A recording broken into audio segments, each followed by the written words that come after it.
बोल सच्चे दरबार की जय, छठी मैया की जय। आइए बड़ा ये प्यारा गीत पवन सिंह जी का गीत है और मुझे बहुत पसंद है। हम लोग 100% तो जो गाना रहता है हम लोग 75% तो देना कोशिश करते हैं। छठ का गीत किसको नहीं पसंद होगा।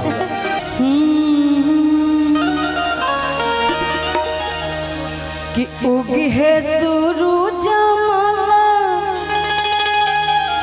नैयो ना डोले, कि उगी है सूरज नैयो ना डोले। कोयलिया बोले, कोयलिया बोले हो गईले भोरा भिनुसार रे। कोयलिया बोले हो गईले भोरा भिनुसार।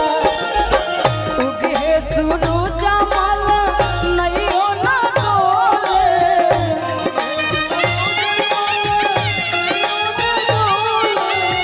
उगे है सूरज मल नैयो ना डोले रे। कोयलिया बोले हो गईले भोरा भिनुसार रे। कोयलिया बोले हो गईले भोरा भिनुसार।